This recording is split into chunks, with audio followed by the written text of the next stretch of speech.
She's an Israeli athlete making inroads in a male-dominated sport. Enduro bike racer Noga Korem is here live. Hello and welcome. Hey. Hi. First of all, so tell us what you're wearing. This is an American team? So that's my new team for 2018. It's GT Factory Racing. It's an American team. GT is the brand.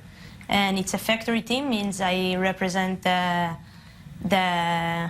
GT, which is the bike company, which is great. Kind of see so there. They provide the bike. So tell us, first of all, how did you get into kind of extreme, biking in the first place? Since you were a child? I would say yes. I was adrenaline junk since I was born, probably. I always like to do sports, any type of sports, mostly the scary kind? Yeah, the scary kind I love even better. Then when I was 14, I got into it I lived in a small village in the north, in Israel. And then I just met few people who is doing it, and I loved it from pretty much the first. Wow, amazing. Yeah. So tell us the style, originally before you got into the enduro Yeah, so racing. I started as a cross-country rider. I raced all over the world. I was 5th in the world champs in the junior. Amazing. And I did some other, a lot of races around the world.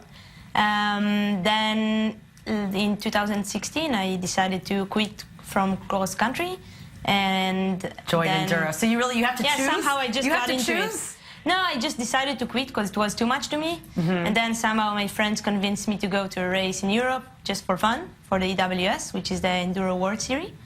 Then I got there and I loved it a lot. Wow, that looks like so much fun. Okay, so how does enduro racing work? It's more than just taking a chairlift and going down, Mount Hermon, right? Yeah, that's right. So downhill is basically you just take the chairlift and you go down the hill. Enduro is the same, but you don't have the chairlift, so you have to climb up, which means you do about 60K per day. Wow. And you climb between 1,500 to 2,000 meters a day. Oh my gosh. So you have to climb with a heavy bike. How do you do it? I mean, what if the terrain is like this? You could go uphill? Yeah. Without stopping, unless like you slip on a rock or something like this. Yeah, if you slip, you just you lose the time.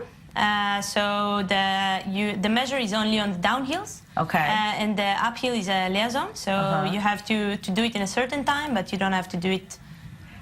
So it feels like skiing when you're going downhill, but without skiing when there's when the snow is melted and you have to ski around rocks, right? Yeah. It's really sketchy, slippery. You can crash. How do you not get injuries? I mean, regardless of how good you are, you're bound to, someone's bound to slip in mud or a rock or something. You're only so human. as you can see, you do crash sometime. So I crashed in the last race of the season, so I couldn't race. I crashed you got hurt. at the training. Yeah, I broke my hand, so I couldn't do the last one. Yeah, it was a little bit sad moment, but now you're better. Now I'm good. And what's it like, being a woman in this sport? I mean, do you compete with the guys? I mean, together, right? Because there's not enough women to have their own women's team, right? So in cross country you do less laps for the women's, but enduro is exactly the same. So you do exactly the same terrain, exactly the same trails, exactly the same distance. Everything is exactly the same like the guys. We just suffer more because they're stronger. We cannot do anything about it. Exactly. Yeah, but how are the guys? I mean, are they happy to have some women in the sport? Yeah, they do. Most of the teams this year, they have one woman at least in the team. So I think it's really better than last year, and I think it's improving. Still, I would say probably the salaries are a little bit lower than the guys.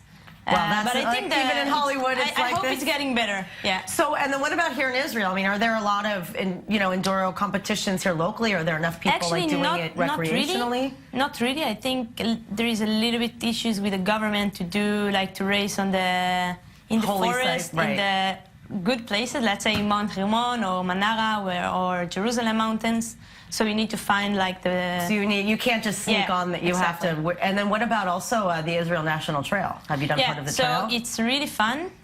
It's good. It's nice for training, but it's not the same like in Europe. In Europe you have so many real mountains, steep and long downhills. Yeah.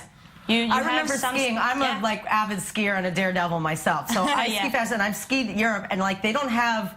Not everything is a run like it is in America. So I remember certain things having to go around, and there'd be like a rock, and you'd be in the middle of nowhere with no ski patrol. It's sketchy in the Alps. Yeah, so also here is that you have some nice trails, and it's a lot of fun to ride here, especially now in the winter. But you don't have any trail where you can ride 20 minutes in a steep downhill. Right. So that's a little bit missing for training. but you can But find still, a but you get to solution. travel, Yeah. which is good. Yeah.